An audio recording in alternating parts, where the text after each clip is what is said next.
Salut! Ah ben ça tombe bien que vous soyez là. J'avais justement quelque chose à vous dire. Parce que, bon, je viens de trouver un tweet. Bon, il y a des tweets qui circulent toute la journée, mais voilà, je viens d'en trouver un. De la ministre du Travail. Alors, Muriel Pénicaud. Et voici ce qu'elle dit.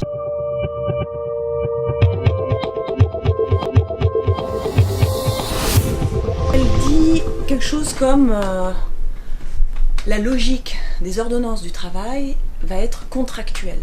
C'est carrément un renversement de la logique qui était celle qui avait cours en fait depuis qu'il y a des contrats de travail, quoi, grosso modo.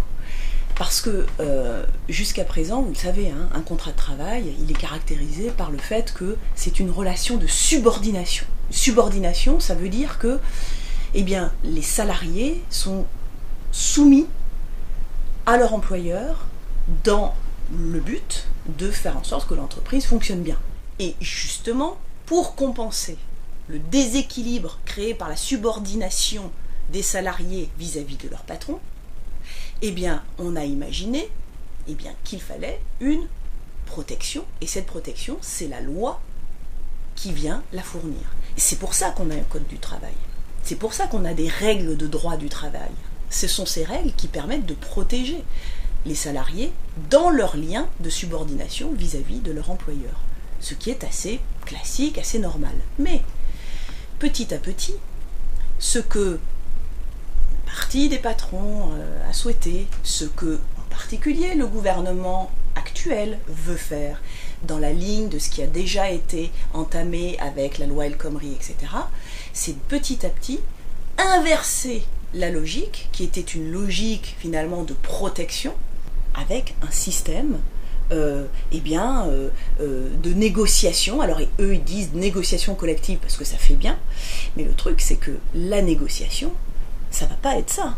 C'est pas une négociation de l'ensemble des travailleurs avec l'ensemble des patrons, ou des syndicats avec les patrons, ça va être une négociation de plus en plus restreinte.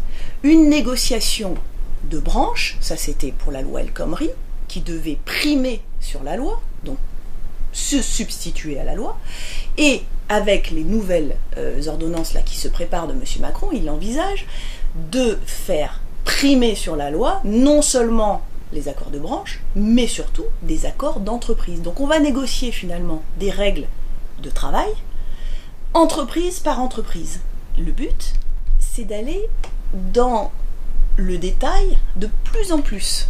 C'est-à-dire que ce sera peut-être à terme une négociation qui se fera salarié par salarié sur des éléments aussi essentiels que le contrat de travail lui-même, la durée du travail, le salaire. Vous vous rendez compte ?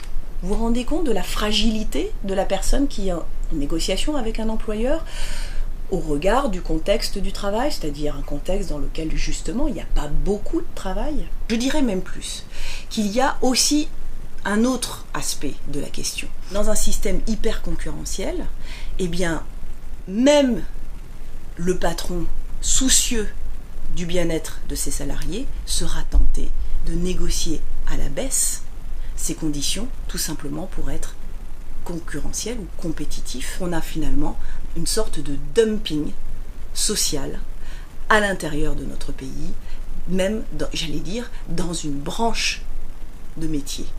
D'accord ? Dans une branche.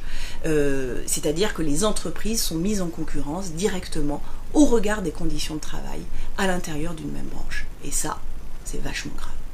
Eh bien moi je vous dis, les 11 et 18 juin prochains, on peut dire non. On peut faire en sorte que ça ne se passe pas comme ça a l'air de se passer. Parce que jour après jour, on a une idée de plus en plus précise de ce que prépare M. Macron. Et là, moi je dis, stop, on arrête ça. Ce n'est pas dans ce sens qu'il faut aller. Et pour cela, eh bien, il faut avoir des députés insoumis. Des députés qui défendent exactement l'inverse, qui défendent une autre hiérarchie des normes, qui défendent le rôle de la loi comme protectrice des salariés, mais aussi des patrons qui souhaiteraient tout simplement avoir une entreprise qui traite correctement ses salariés. Je vous propose de continuer à vous renseigner, parce que je ne vais pas vous lâcher comme ça, en vous abonnant et en cliquant sur abonnez-vous sur votre ordinateur et en cliquant sur la petite cloche qui vous permettra d'être prévenu que la brève de Charlotte est arrivée. C'est d'accord?